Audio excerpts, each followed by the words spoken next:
I never thought I would be the kind of man telling a story like this. For years, I believed I had the perfect marriage. My wife and I had built a life together from nothing. We struggled, we dreamed, and we finally reached a point where things felt stable. I trusted her more than anyone else in this world. But everything changed one ordinary afternoon. I was searching for my car keys in the living room when I noticed her handbag on the couch. Normally, I wouldn't dare go through her things, but something inside me whispered that I should check. Maybe it was fate, or maybe it was just my subconscious picking up on signs I had ignored for months. With trembling hands, I opened her bag, and that's when I saw it. A small package. Something a married woman should never carry if she was truly loyal. My chest tightened, my vision blurred. At first, I wanted to believe it was nothing, that maybe I was misunderstanding. But deep down, I knew the truth. My wife, the woman I had loved, sacrificed for, and trusted, was cheating on me. The realization hit me like a blade to the heart.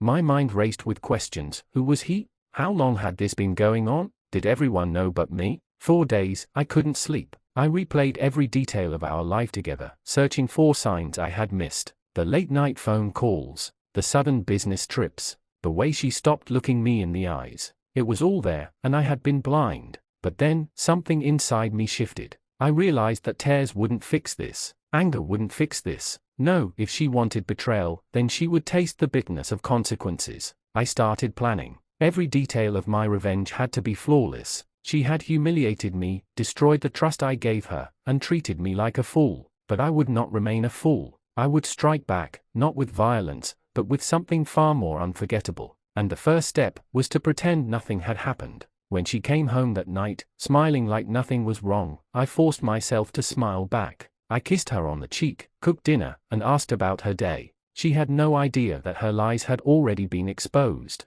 But I knew, and soon she would know that I was not the man to betray. After that night, something in me hardened. The shock had worn off and left a quiet, cold clarity. I stopped asking why and started asking how. How could I make her understand the depth of what she'd done? How could I show her, and anyone else who thought they could treat me like a prop in their life, that I was no longer willing to be the butt of their jokes? I told myself, not a scene, not a public spectacle, not something that would give her the satisfaction of drama. If she wanted to humiliate me with her secret, then I would respond the only way I knew I could, by taking everything she thought defined her control and turning it into a mirror she couldn't ignore. For 2 weeks I watched and learned. I watched her habits from the safety of routines that looked ordinary to the world. I learned the times she left the house and returned. I learned how she hid her phone, which drawer she kept the spare key in, and the exact brand of perfume she swore she only wore on special nights. I paid attention to the small things, the nick on the coffee table that matched the story she told about dropping a mug, the soft laugh she made to herself when she was on the phone.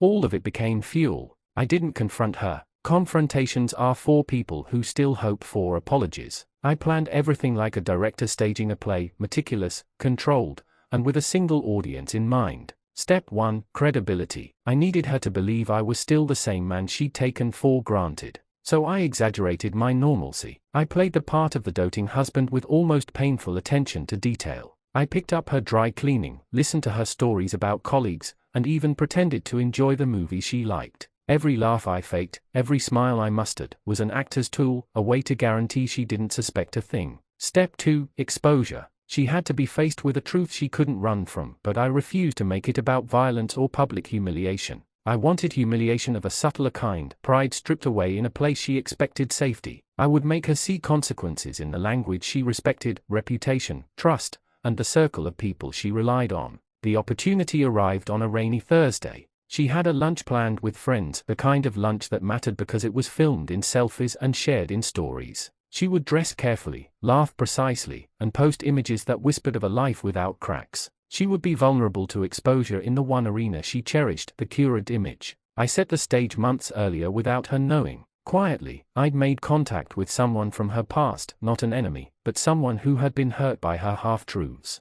I didn't want to create enemies, I wanted to supply the catalyst. This person, a former friend, had been quietly nursing resentment. I offered them one thing, the chance to speak without being twisted back into the drama the wife loved to shape. They agreed, but only if I ensured the story couldn't be gaslit away. On the morning of the lunch, I drove her to the restaurant. The sky threatened rain like a dark curtain. She wore those sunglasses that made her look untouchable. I carried her bag into the restaurant as if I were a servant to ceremony. When she left her bag under the table, a careless habit, my heart hammered not with malice but with an odd, fierce satisfaction. The small package I'd seen before would be useless here. What mattered now was the truth. While she sat laughing with friends, I excused myself and stepped outside into the drizzle. I tapped a code on my phone that sent a message to the friend from her past, the time, the table number, the signal that the moment had arrived. I watched from across the street with my coffee cooling in my hand. The friend arrived, cautious and composed. They asked to speak with her alone for just a moment.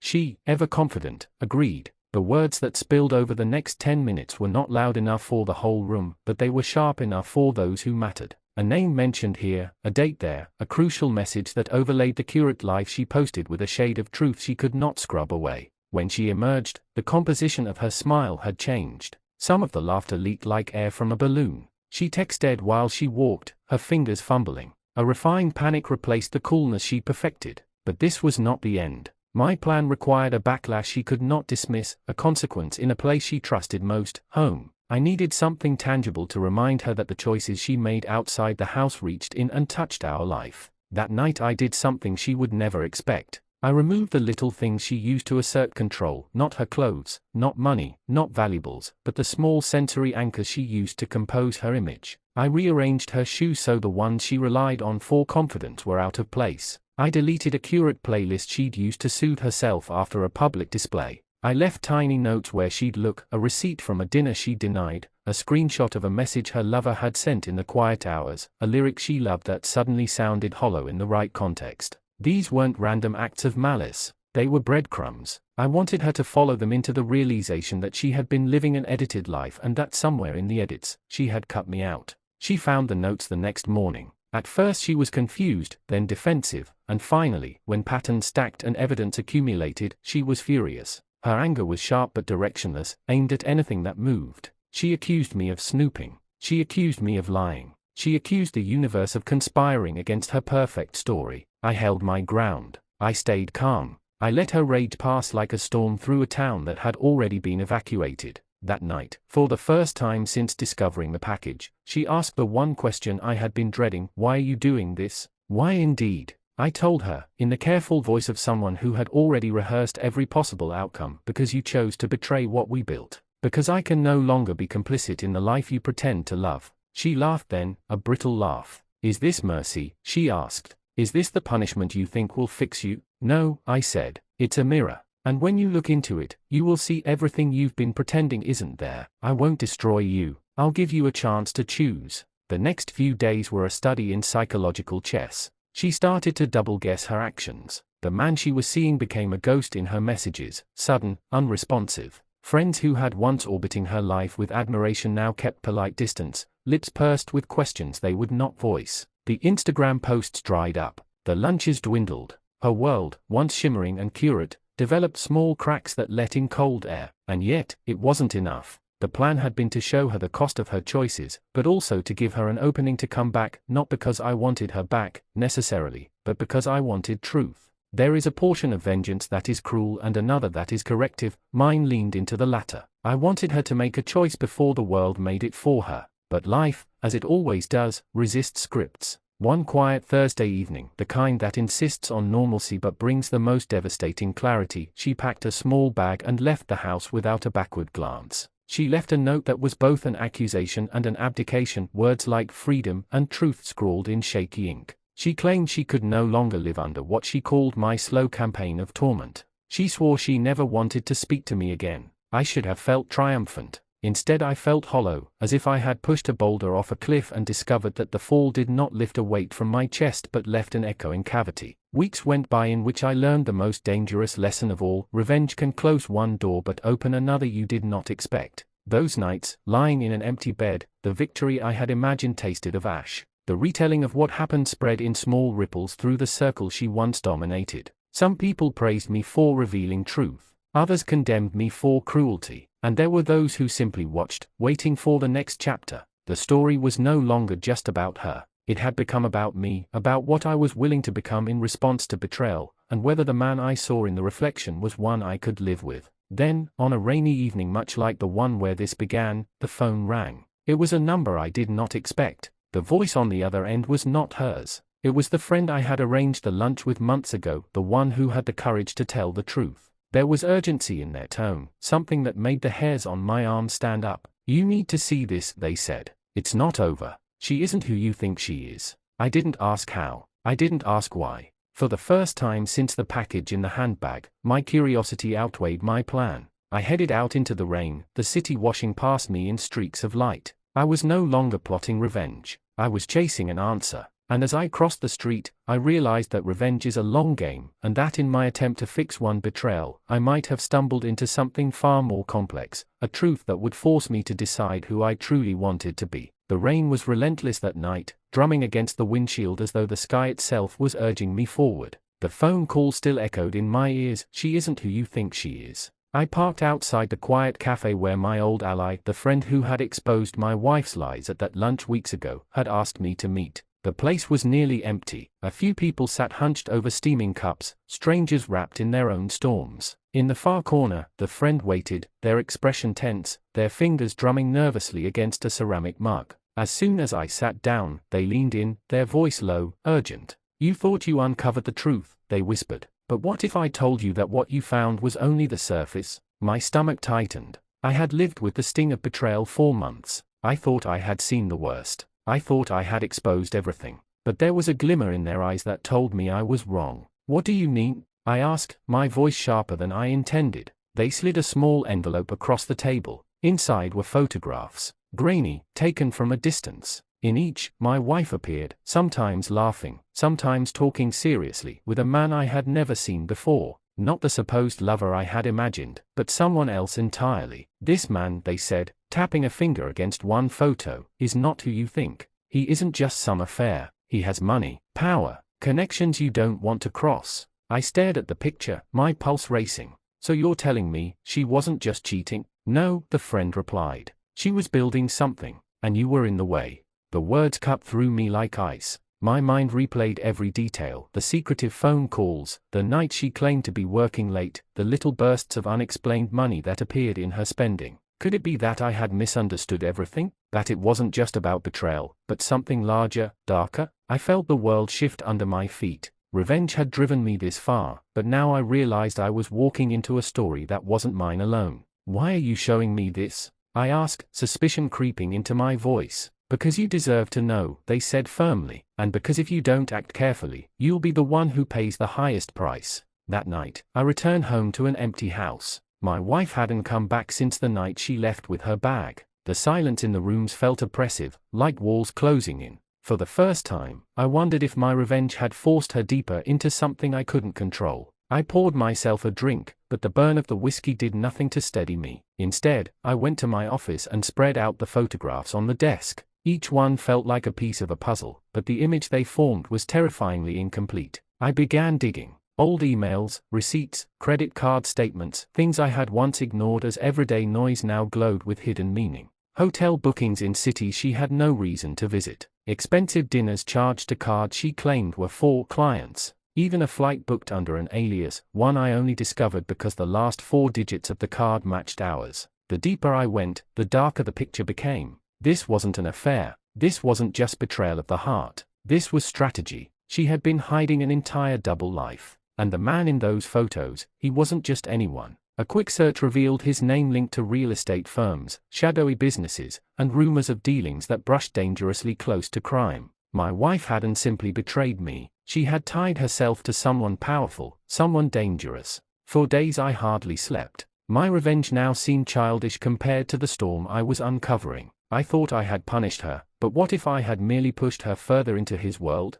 What if, by exposing her lies, I had driven her into the arms of a man who could use her and destroy both of us in the process? Then came the letter. It wasn't delivered by mail. It appeared on my doorstep one morning in a plain white envelope. Inside, written in her familiar handwriting, were just 7 words: "Stop digging. You don't know the truth." No signature, no explanations, just a warning that chilled me to the bone. I sat on the edge of the bed staring at the note for hours. She knew I was looking. She knew I was pulling at the threads of her secret life. And instead of denial, instead of anger, she had sent me a warning. But why? To protect me? Or to silence me? The days that followed blurred into paranoia. I felt eyes on me everywhere I went, at the grocery store, in traffic, even walking down my own street. Once, I caught sight of a black car idling near my house. When I turned to approach, it drove off without hesitation. I realized then, I wasn't just a betrayed husband anymore. I was a man caught in something much larger, something dangerous.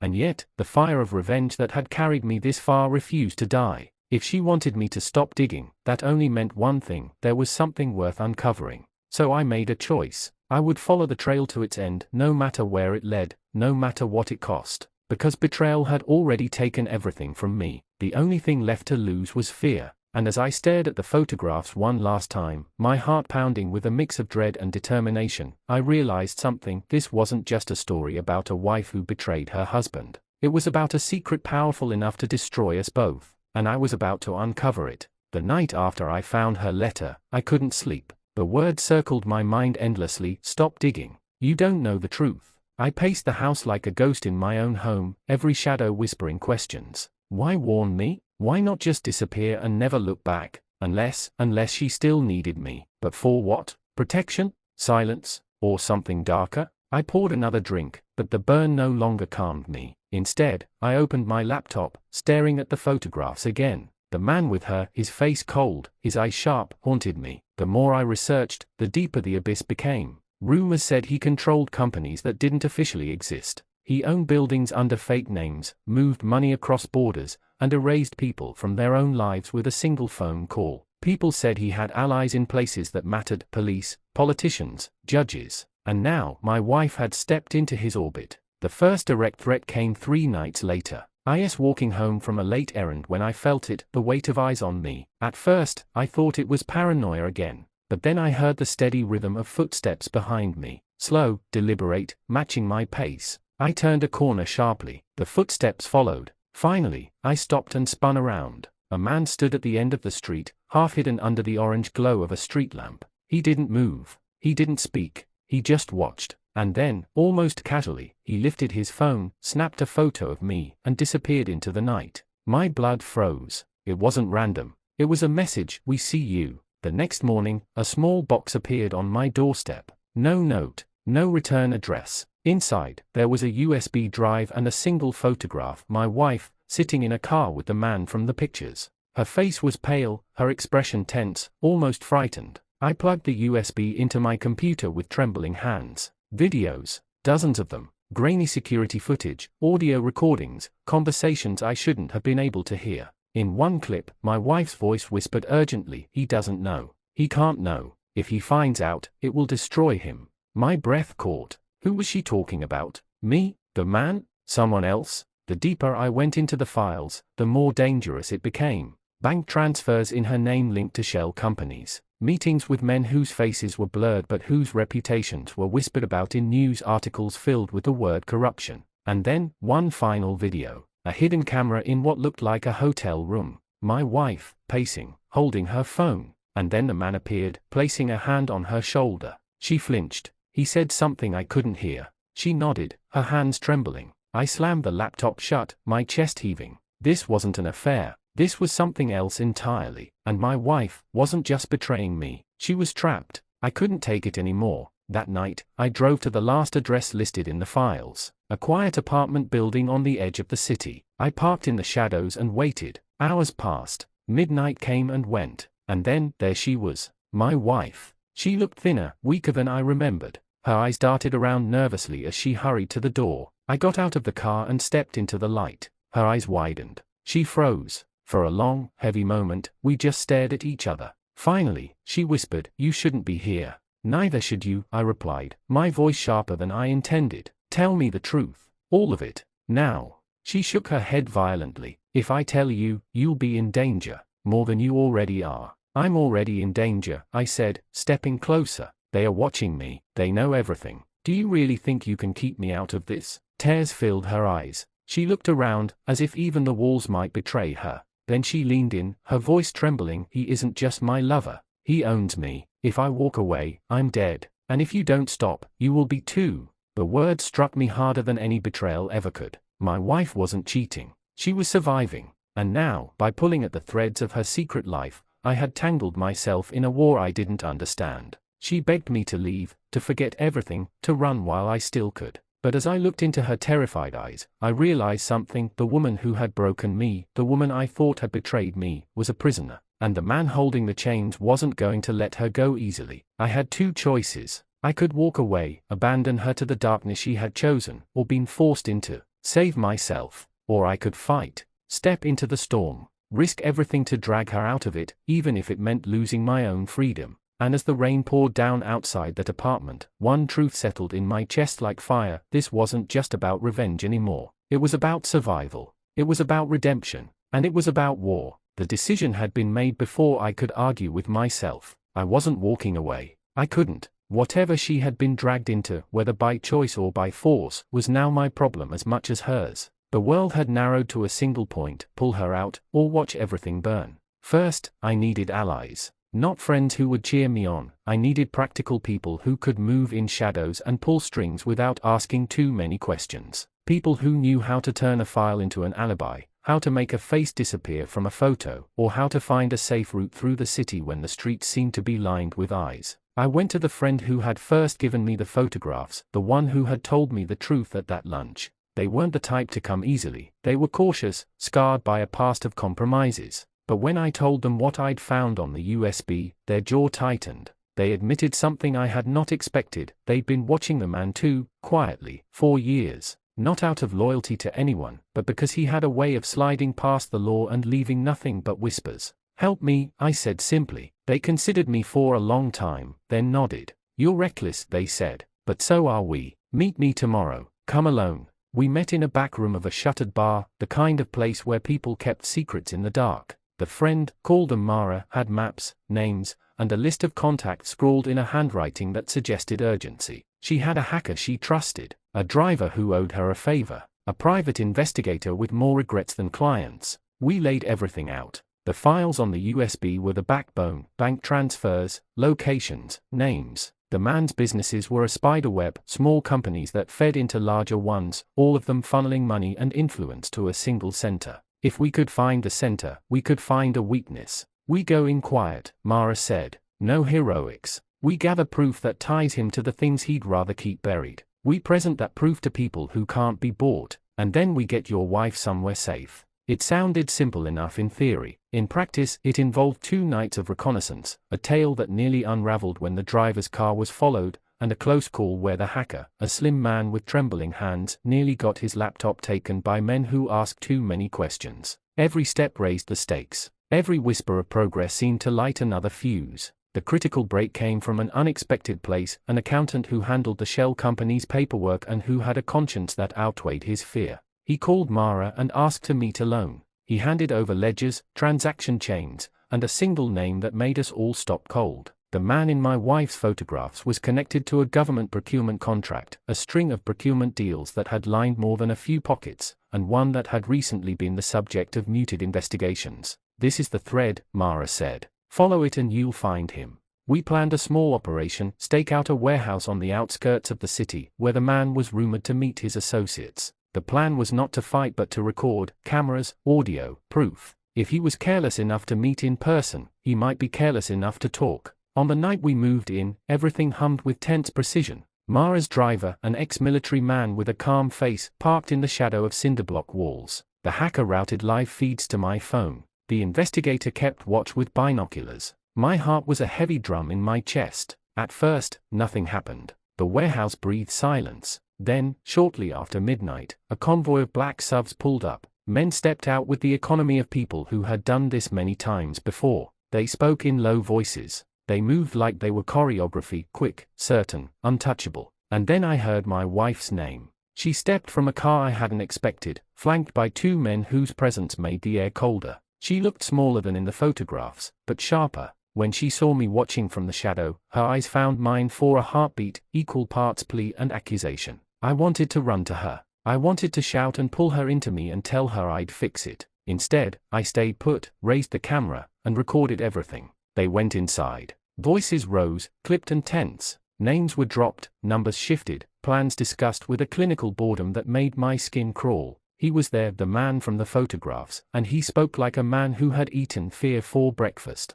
He mentioned a shipment, a payment, a list of accounts that should be cleaned. His voice was velvet, but there was menace in every syllable. And then something happened that none of us expected. A man at the edge of the room, someone I recognized from a news clip years ago, a mid-level official who had been rumored to be on the take, stood, reached into his jacket, and pulled out an envelope. He handed it to the man. A simple exchange. Nothing violent, nothing dramatic. But in that envelope was a contract that linked the procurement to the man's firms. It was the smoking gun we needed. We captured it all. Video, audio, fingerprints of a network that had thought itself invisible. We didn't celebrate. There was no time for triumph. The following days were a blur of calls to journalists, quiet meetings with a prosecutor who had not yet been compromised, and frantic efforts to get my wife into a safe house outside the city. But the man's reach was broader than we'd accounted for. A story that broke in a local paper was quietly buried by forces that moved faster than truth. 2 investigators who looked too keen suddenly vanished from their usual haunts. An ally who agreed to testify received a veiled threat and backed out. More worrying was the change in my wife. Each time we spoke, she seemed further away, not physically, but emotionally, as if layers of steel had grown over her. When I finally saw her in the safe house, she flinched when I touched her hand. There was guilt there, but also resignation, a hardness that had formed to survive. "I never wanted you dragged in," she said, voice thin. "I thought if I could make it work, if I could keep you safe and slip out, maybe what?" I demanded. "Maybe I could cut ties later," she said. "Maybe I could make it stop, but you pulled at a thread and it unraveled everything." I had to admit she was right. My digging had exposed the web. It also exposed the prey to new predators. A week after the warehouse footage, I received a message with a single image, the exterior of the safe house, shot from the street. No words, only the image. The camera had been closer than I liked. My stomach dropped. We were exposed. Mara said we had to move fast, new safe houses, new identities, and an evidence trail that could survive obliteration. The hacker scrambled backups to servers offshore. The accountant went into hiding. I signed my name on documents I never wanted to, lied to authorities, and arranged 4 people I barely knew to vanish into new lives. And still, the man's shadow loomed. One rainy night, Mara called me in a voice I'd never heard before, thin, dangerous. "They found me," she said. "Get out. Now." There was a clatter, then silence. The line cut. I drove to her apartment. The door stood open. Papers scattered like confetti across the floor. A window was smashed, glass glittering. She was gone. Something inside me fractured. The war I had stepped into was costing people their safety, and now my allies were getting taken. The price of truth was rising, and it demanded more than I had budgeted. Standing in the ruined apartment, drenched in the residue of someone else's life, I realized the war had changed me. Revenge had already burned into something else, responsibility, perhaps guilt, certainly an obsession. I had wanted to teach a lesson and instead had become a player in a game I barely understood. But there was one course left. We had the footage. We had the ledgers. We had the names of crooked officials and shell companies. If we could compile everything into a dossier that could withstand legal pressure, if we could get it into the right hands simultaneously in multiple jurisdictions, we might create something that couldn't be bought off. A scorched earth strategy, flood the system with proof, so deep and wide no single phone call could bury it all. It would take money, access, and brutal timing. It would take me, exposed and hunted, walking into rooms I should avoid. It would take the people I loved, or what remained of them, to trust me again. I looked at the photograph on my phone of my wife, a small, grainy image from better times, and felt both the urge to protect and the need to end this. I had started with revenge. Now I would finish with truth. The plan was risky. It was insane. It might get us all killed. But there was no going back to the life before the handbag package, before the lie. So I started to move. Every action tightened the noose. Every ally lost became fuel. The storm had a center now, the man who had thought himself untouchable. And I promised myself, with a voice that felt alien in my mouth, that I would not stop until the center of that storm was exposed, or until it consumed me. By then the city had stopped feeling like a place I owned. It was a landscape of shadows where my steps left echoes and my breath could be heard by ears I could not see. Every streetlight was a spotlight. Every passerby might be an observer. The silence of my apartment became a ledger of losses. Mara gone, the accountant hiding, the hacker vanished into the noise. The safe house had been photographed. The man's reach had shown its teeth. But the dossier, the thing that could burn a network of lies to ash, still existed. It lived on encrypted drives scattered in places only I and a handful of ghosts knew. It contained ledgers, recordings, bank trails stitched across borders, and the raw video from the warehouse, the contract exchange, the names, the faces. The problem was not whether the evidence existed. The problem was how to place it in hands that would not be bought, buried, or bled dry through quiet intimidation. Mara's voice haunted me even in her absence. Get it to multiple jurisdictions at once. If it hit courts, journalists, NGOs, and investigators in 2 or 3 countries simultaneously, the system couldn't easily choke the story. It was a scorched earth play, brutal, messy, and dangerous, but clever in its cruelty. So we assembled a list: investigative journalists known for integrity, a small team at an international anti-corruption NGO, one unbribable prosecutor in a neighboring country, and an independent documentary filmmaker with a reputation for exposing power plays.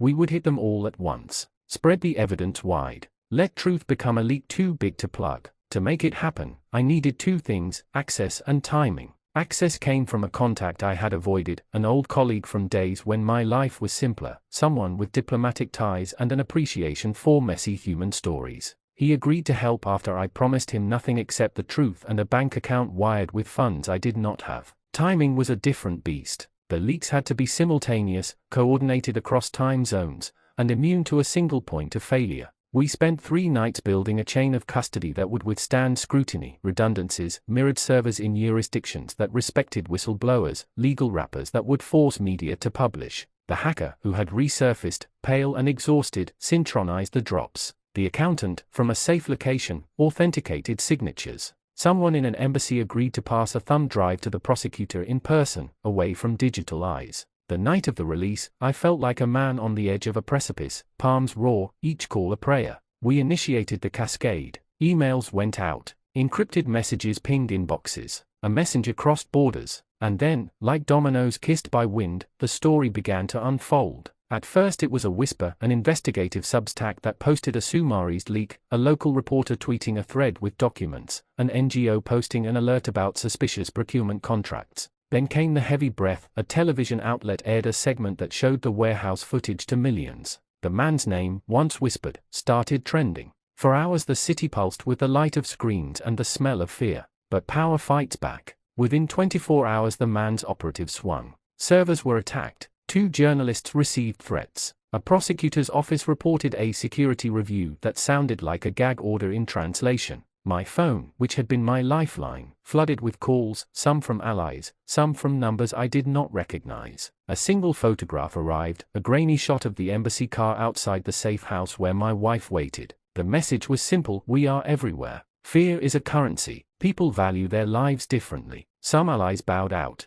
others hardened. The journalist with the international platform refused to be scared. She published a long-form piece that threaded the documents with context and traced the money to accounts in 3 countries. The NGO issued a press release. The prosecutor, after days of silence, convened an emergency meeting. And in the eye of this storm, something unexpected happened. The man made a move that revealed arrogance more dangerous than power. He made a mistake. He ordered a sweeping attempt to discredit the initial reports, and in doing so, left a trail. A shell company used to launder funds left a paper trail when an accountant in a small town insisted on a physical receipt. A courier, frightened and small-time, went to the press when he realized the package he'd been paid to deliver had names of children on it. The more they pushed to suffocate truth, the more their hands slipped in the ink. We seized it. Every mistake they made became a thread to pull. Every person who defected or spoke quietly to the press strengthened the dossier. The narrative shifted, for the first time in months, from rumor and whisper to documented accusation.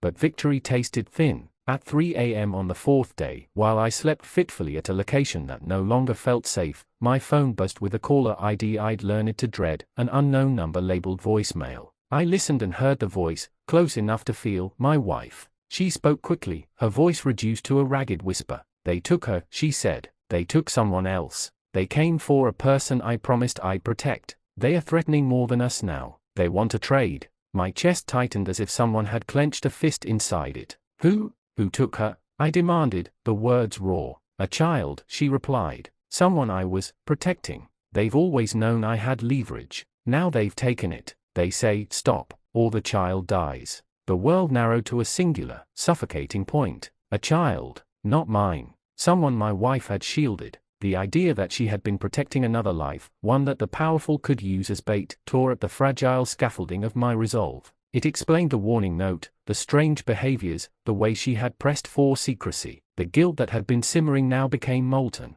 I felt, with the clarity of a bell struck, that my campaign of truth had not only endangered us, it had placed an innocent life squarely on the scale. The choice presented itself in two brutal options: continue the fallout and risk the child, or capitulate and bury the evidence, letting the man's network survive but saving a life. I had promised myself vengeance. I had promised truth.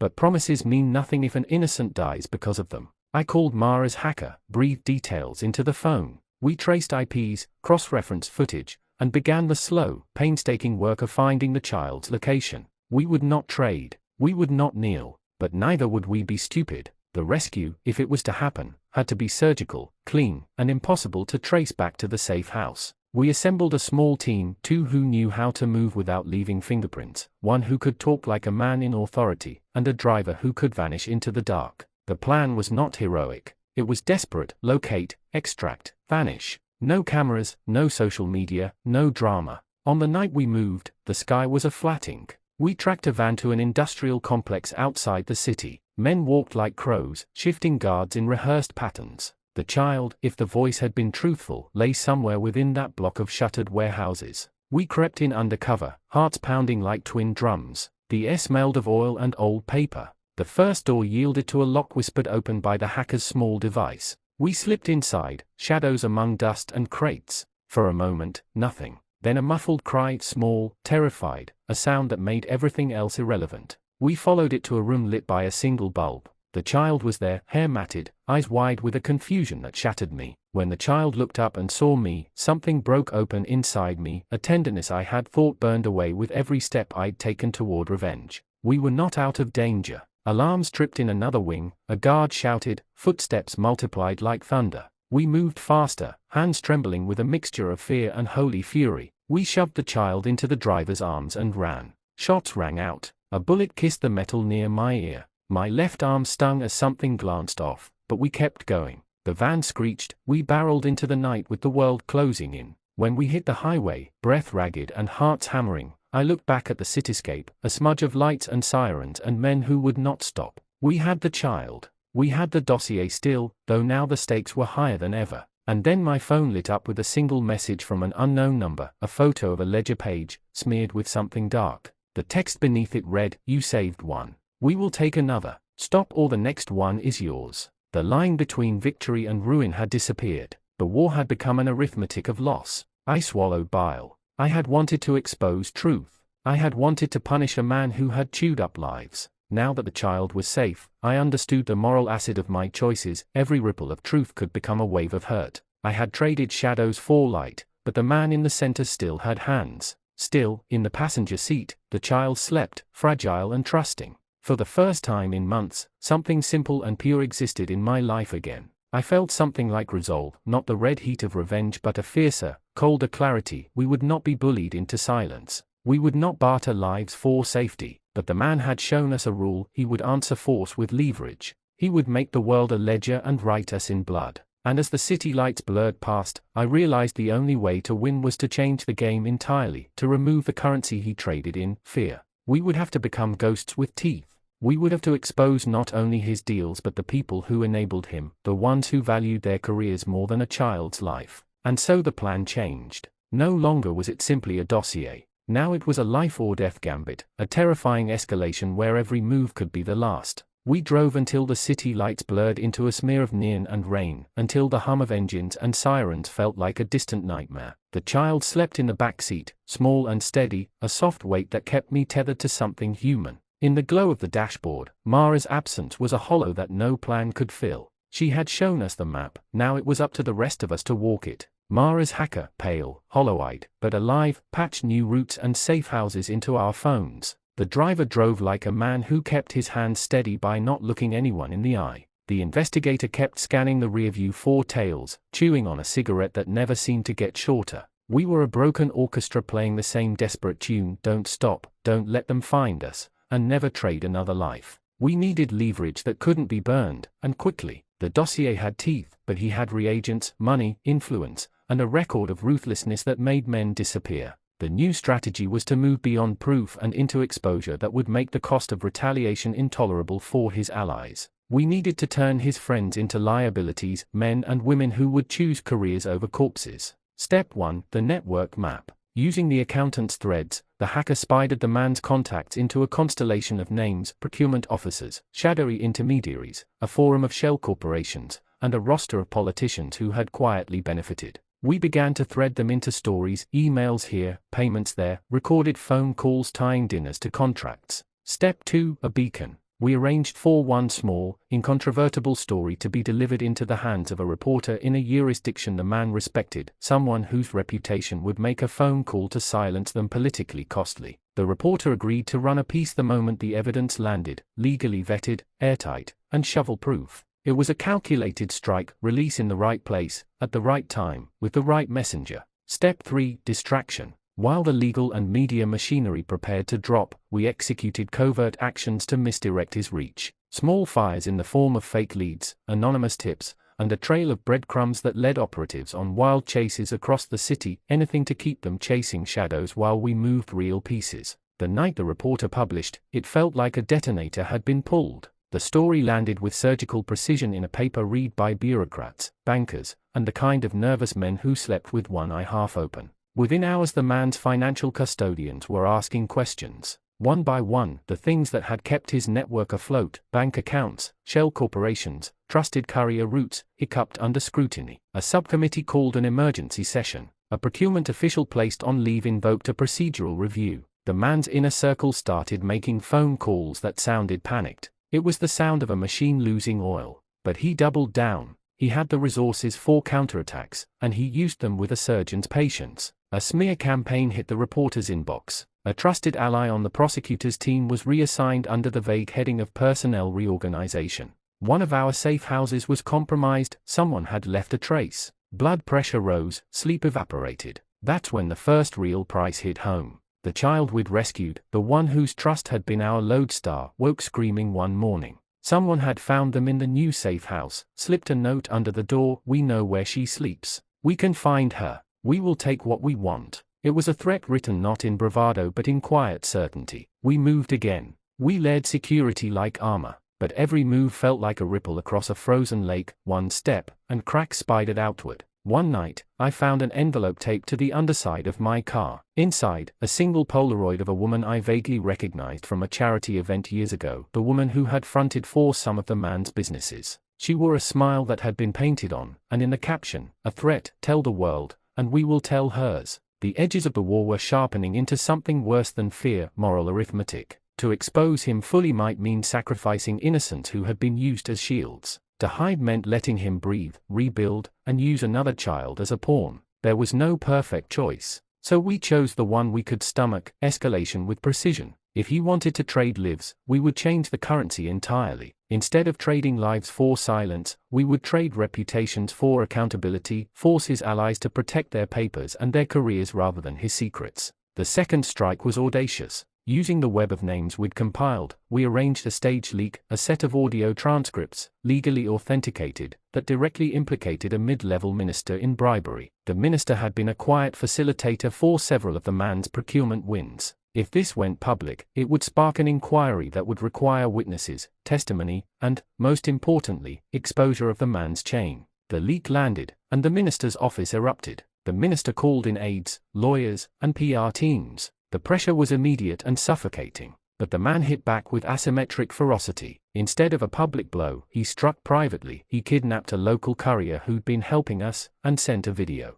The man on the screen was calm, surgical with his menace. He held the courier's head in his hands and spoke directly to me. "You wanted to play with matches. Now you will learn why we keep the fire under control." I watched the video with my throat closing. The courier was alive, but he looked hollowed, the edges of his voice ragged. The man demanded that we stop. He offered a final ultimatum: remove all evidence from circulation, hand over the USBs, and surrender the dossier. In return, he promised no more kidnappings. I should have surrendered. Rationality screamed for it. But a life traded for silence is a wound that never heals. We had come too far, so we plotted another kind of wound, surgical, meticulous, aimed not at his pawns but at the very fingers that pressed the lever. We began to unmask his enablers publicly in small, undeniable bites. We published payroll documents tying an aide to offshore accounts. We released flight manifests that showed how quickly the man's inner circle moved money and people. Each release was targeted, legal, and narrow, not a blast that could be smothered, but a pinprick that crackled and spread.